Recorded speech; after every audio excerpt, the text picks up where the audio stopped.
Hello students, hope all of you are fine.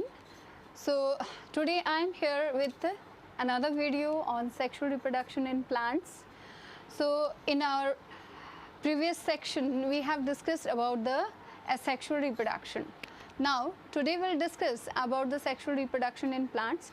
So basically we'll discuss reproduction in the angiosperm or the flowering plants. So in flowering plants you can see we have the four different parts. If you see a flower, in flower there are four different parts. First is sepal, that is the outermost wall of the flower. Okay, then it is followed by the petals. Okay, and then there are stamens. Okay, and these stamens, they are collectively known as androecium. Okay, sepal, they are collectively known as the calyx. Okay, petal, they are collectively known as the corolla. Okay, and this is pistil, and this is collectively known as, when if two or more pistil are present in a flower, then we say it is gynoecium. Okay, now stamen, or we can say that androecium is the male reproductive unit and pistil or the gynoecium is the female reproductive unit. Okay, now pistil is also known as the carpel. Okay, function of sepal is to protect the flower in the bud stage. Okay, function of the petal basically is to attract the pollinators for the transfer of pollen grain from the anther to the stigma. Okay, now let's see the let's discuss the structure of the pistil or carpel, or we can say gynoecium. Okay, so if you see the structure, okay, the topmost part of the pistil or carpel or gynoecium is called stigma. This act as a platform for the pollen grains. Okay, now whenever the pollen grains that is taken away or that is carried by the pollinators either by wind, water or by the pollinating agent like the birds, honey bees, or there can be any other bat, okay, or birds. When these pollinators, they carry the pollen grain from the anther to the stigma, then the pollen grain, it stick on the stigma. That means it receive the pollen grain. That means it act as a stage for receiving the pollen grains. Now next is the style. As soon as the pollen grain it land on the stigma, the pollen tube will be formed. Okay, the formation, if the pollen grain is over here, okay, then the pollen grain will germinate if it is of same type. If the pollen grain is of the same species, then there will be formation of the pollen tube. Okay, that means the pollen grain will germinate. Now this pollen, okay, pollen carries the male gamete, so the male gamete will be taken to the ovary via the style. That means it help in transportation of the male gamete style. Okay, then we have the ovary. Inside the ovary there are ovules. Okay, and when this pollen tube it reach the ovary, here on reaching this point, the pollen grain, okay, pollen grain contain the male unit, okay, or male gamete. So this male gamete will be carried to the ovary, and here on the way male gamete it divides into two part. Okay, two male gametes, one male gamete it divide into the two parts, two germ cells. Okay, so out of that one germ cell will fertilize the egg and other will fertilize the polar nuclei, that I'll discuss later on. So right now you see only the structure. Okay, so first is the stigma, then there is style, and then ovary and ovule. Ovary will develop into the fruit and ovule will develop into the seed. Okay, now let's see the structure of the stamen. Okay, in stamen there stamen is also known as the gynoecium. Okay, androecium. So androecium or stamen, okay, that is having two main parts. one is the anther and another is the filament. Okay, now anther is the most important part, as it produces the pollen grains, and pollen grains are the male gametes. Okay, so if you see the structure of the pollen grain, in pollen grain there are two layers. Okay, and inside the two layer, one of the layer, okay, inside there are two part of the pollen grain. This is the germ cell and this is the vegetative cell. Okay, germ cell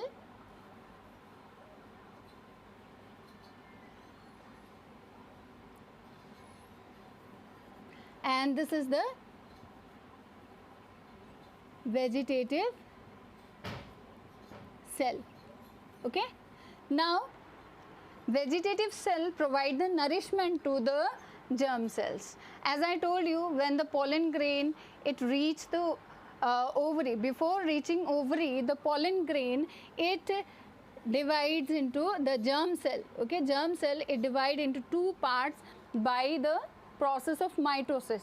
Okay, and it will have two male germ cells or two male gametes. Okay, and when the process of pollination take place. Okay, now let's see, we'll discuss about the transfer of the pollen grain, fertilization process that take place in the angiosperms, okay, inside the ovary. Now dear children, let's discuss about the pollination. So pollination, basically it is the process of transfer of the pollen grain.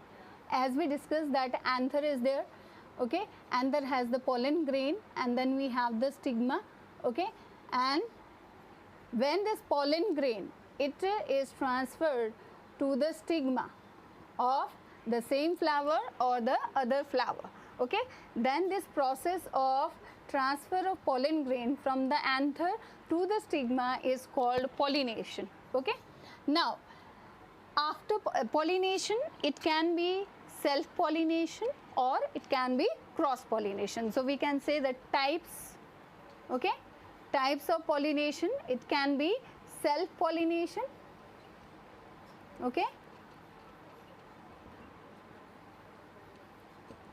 or it can be cross pollination. Okay,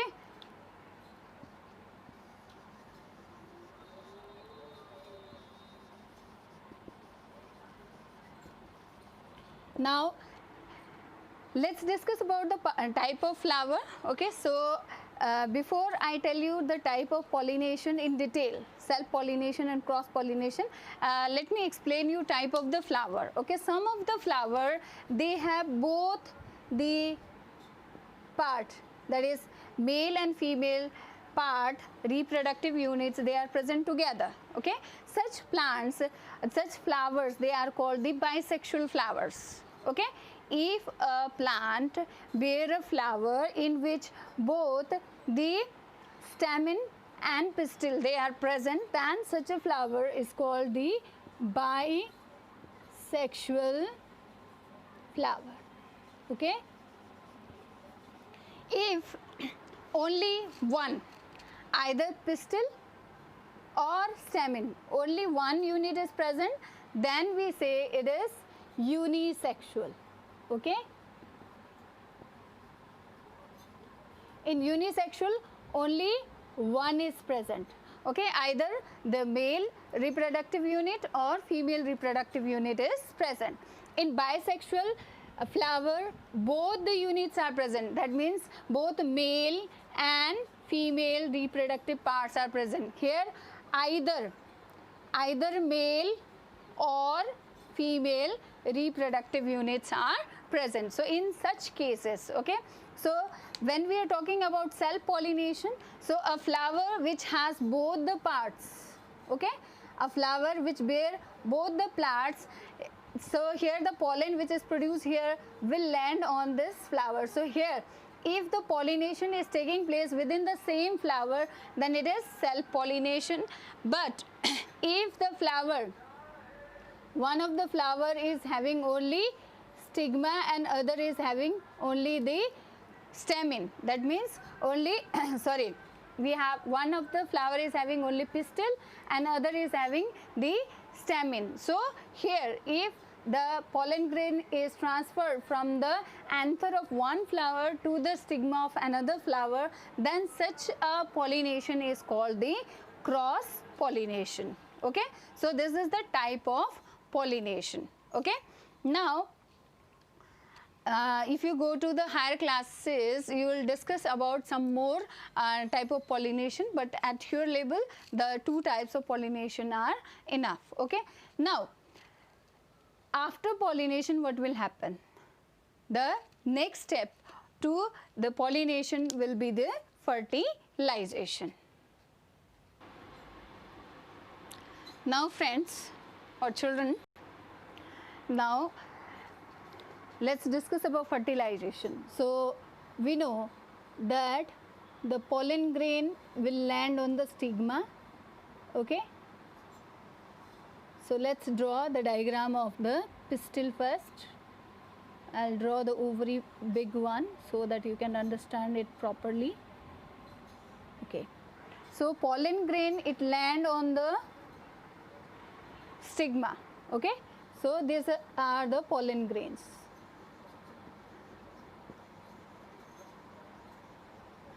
Okay, so pollen grains you have. Now this pollen grains, now let's see, there is ovule. Inside the ovule there are antipodals. These are some of the cells that are present inside the ovary. Okay,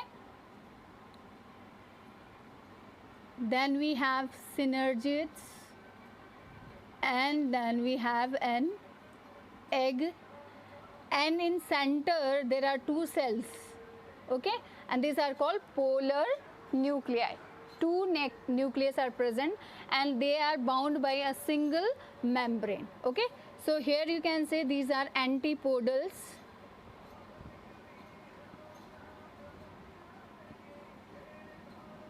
Okay, antipodals. This is polar nuclei.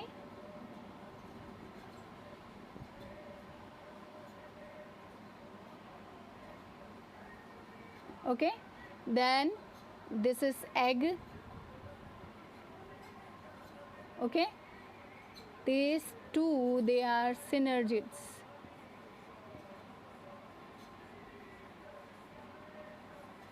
Okay, now see, to know the structure of the embryo sac is very important, because you must know how the fertilization take place and how seed formation take place. So whenever, as I told you, that the pollen grain is there and it is having one germ cell and another is vegetative cell. Vegetative cell is there and there is generative cell. And generative cell, when the pollen tube formation starts, okay, when the pollen tube formation starts, on the way this pollen grain will have two generative cells. Okay, so two generative cells will be produced on the way. Fine, so we can say that the pollen tube will move on and it will reach the micropylar region. Okay, that the micropylar region is the region through which the pollen tube can enter the embryo sac.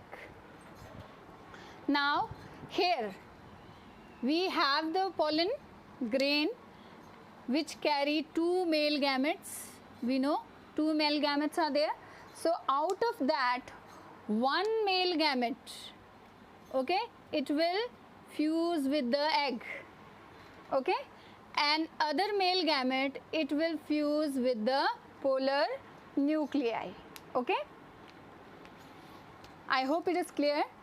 Two male gametes are produced, and out of the two male gametes, one is getting fused with the egg and other is getting fused with the polar nuclei. So one of the gamete will fuse with the egg and other will fuse with the polar nuclei.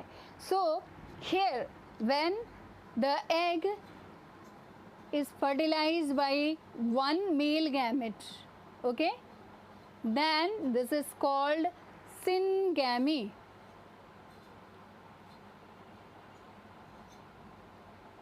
This is called syngamy or fertilization.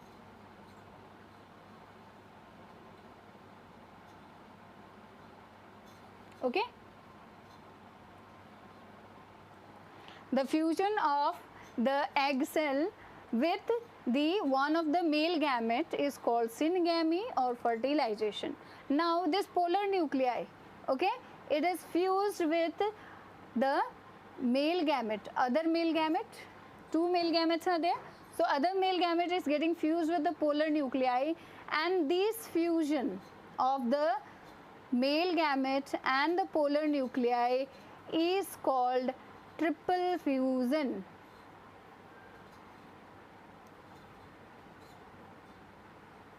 Okay, see here, 1, 2, two nucleus are already there, and one more nucleus of the male gamete is there. Okay, that means 3 nucleus are there. So 3 nucleus are fusing. So it is called the triple fusion. Okay, now after triple fusion, there will be formation of the endosperm. Okay, now this endosperm, it is responsible for providing the nutrition. Endosperm provide nutrition to the developing embryo. Okay, we know after fertilization, okay, there will be formation of the embryo. So this embryo, it required the nourishment, nutrition is required. So this nutrition is provided by the endosperm, which is formed by the fusion of polar nuclei and one of the male gamete. In this way, 2 types of fusion are taking place inside the angiosperm embryo sac.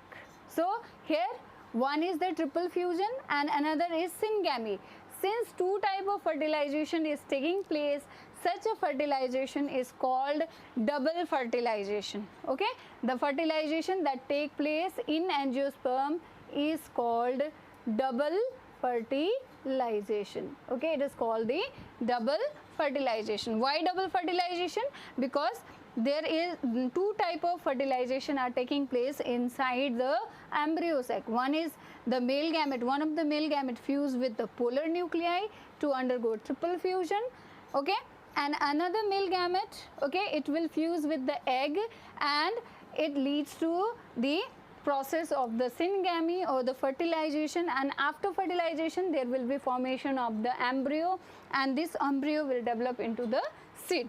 Okay, and the seed formation will be the nourishment for the formation of the embryo will be provided by the endosperm. Overall, the ovary will develop into the fruit, and this ovule, it will develop into the seed. Okay, so this is about the fertilization, the sexual reproduction in the angiosperm. Now after formation of the seed, okay, what are the various parts of the seed? Okay, in angiosperm we know that there are 2 types. Now see here, if you see a dicot seed, okay, so in that case you will see there are 2 cotyledons. These are called the cotyledons. Cotyledons are there, okay, cotyledon. Then this part which moves upward, this is called the plumule, and this is called the radicle.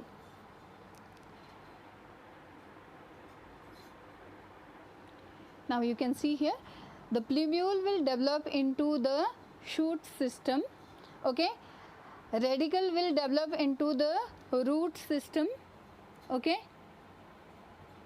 Cotyledon provide nourishment to the plumule and radicle until and unless they do not become capable of synthesizing or producing their own food, stem or shoot system. Okay, so this is a dicot seed, fine. So here we can label the part of the seed. In monocot only one cotyledon is there, okay, and from this we can say that if you the angiosperm, they have the two types. We can say that there are two types of angiosperm, that is the dicot that has two cotyledon and monocot. So we have discussed about the dicot seed which has two cotyledons, okay. Now this cotyledon, they have stored food, then plumule it will develop into the shoot system, and the radicle it will develop into the root system. If you like the video, you can like